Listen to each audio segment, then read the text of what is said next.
يعني كيلو ونص بطاطا ب5 جنيه، ونص كيلو لبن وشوية سكر يعملوا الجمال ده.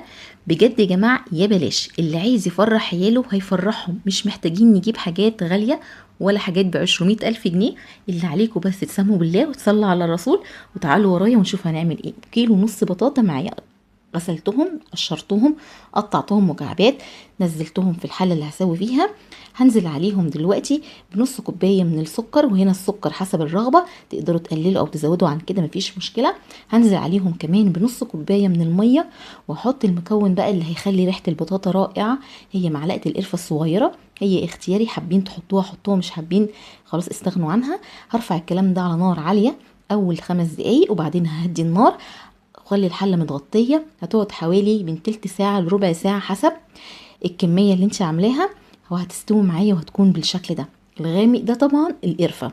هعمل ايه؟ حط عليهم كده مكعب زبده كبير، وهبتدي ان انا ههرس البطاطا. مكعب الزبده طبعا هيسيح مع سخونيه البطاطا، وهبتدي ان انا اهرسها. ضروري جدا ان اهرس البطاطا وهي سخنه علشان تبقى سهله في الهرس معايا. تهرسيها بهرسه البطاطس او اي شوكه او ظهر كوبايه، اي حاجه المتوفر عندك. هنقلبها كده كويس جدا لحد ما الزبده تدوب، والبطاطا احس ان هي خلاص اتهرت تماما وبقت بيوريه معايا. بعد كده هبتدي ان انا اضيف بقى المكون اللي بعد كده، وهو هيكون نص كوبايه من الحليب.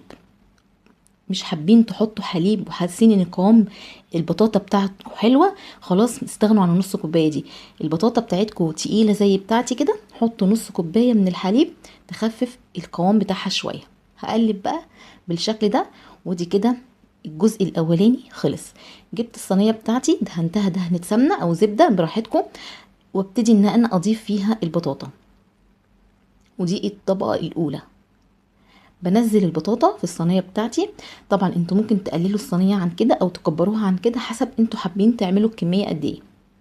هساوي البطاطا كده في الصينيه بتاعتي، وهركنها على جنب لحد ما نعمل الطبق اللي بعدها. معايا الحله بتاعتي هنزل بيها بكوبايتين من الحليب، كوبايتين يعني نص كيلو من الحليب بقشطته كده بخيره. هنزل عليهم بمعلقتين من النشا، معلقتين كبار. هنزل عليهم بمعلقتين كده من السكر، وطبعا السكر برضو هنا حسب الرغبة يا جماعة، يعني ممكن نزود او نقلل عن كده. هقلب الكلام ده كله على البارد، وبعدين هرفعه على النار لحد ما يتقل معايا ويبقى كريمة او مهلبية بالشكل ده. هبتدي ان انا اقلب فيه، وبعد كده هضيف بقى المكونات اللي جايه. المكونات اللي جايه دي اختياري كلها يا جماعه، تقدروا تستغنوا عنها مفيش مشكله. انا حطيت هنا باكت فانيليا، حط كمان معلقه زبده او معلقه سمنه بلدي، كان عندي معلقه قشطه في التلاجة حطيتها، معلقتين كريم شانتيه برضو حطيتهم لو متاح عندك تمام، مش متاح خلاص. طبعا كل الكلام ده بيعلي التست معايا وبيخلي الطعم غني جدا. هقلب الكلام ده كله لحد ما يتجانس مع بعضه، والزبده تدوب والكريمه تندمج مع الكلام ده كله. عايز اقول لكم طعمها بيبقى رهيب. وكده الكريمه بتاعتي جهزت. هبتدي ان انا اصبها على البطاطا وهي سخنه، علشان لو بردت مش هعرف اصبها الصبه دي، فلازم اصبها وهي سخنه. هبتدي ان انا اوزعها كده على صينيه البطاطا بالشكل ده.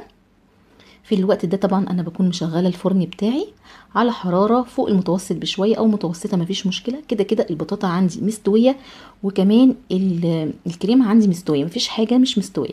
كل الفكره ان احنا عايزين ناخد الصينيه دي وش جراتان لونه حلو. هدخلها الفرن من تحت مثلا، يعني الرف اللي في النص، وهنشغل من تحت مثلا لمدة 10 دقايق ربع ساعة لحد ما الاقي الجوانب كده بتغلي. وبعد كده هشغل الشواية على الهادي لحد ما تاخد لون الجراتان بالشكل ده.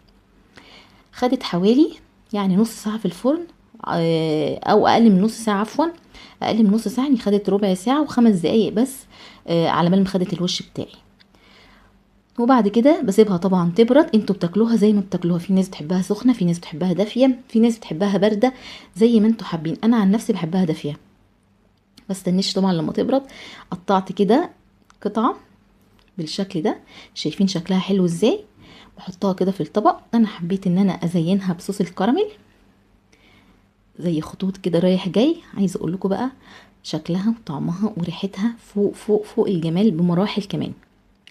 بجد انتوا لو جربتوها مش هتندموا. هي الوصفه دي شتويه، بس انا مستنيش بقى الشتاء لما يخش. بصراحه الوصفه رهيبه يا جماعه، تستاهل التجربه. طعم القرفه مع الكراميل مع البطاطا والكريمة، لا في حتة تانية خالص، جربوها. بس كده، وده فيديو النهاردة، اتمنى يكون عجبكم. اشوفكم ان شاء الله في فيديو جديد، وصفة جديدة. اي سؤال اي استفسار اكتبوا لي في الكومنتات وانا ان شاء الله هرد على حضراتكم. هستنى تطبيقاتكم على جروبي على الفيسبوك، جروب سفرة شيماء. شكرا لكم، مع الف سلامة.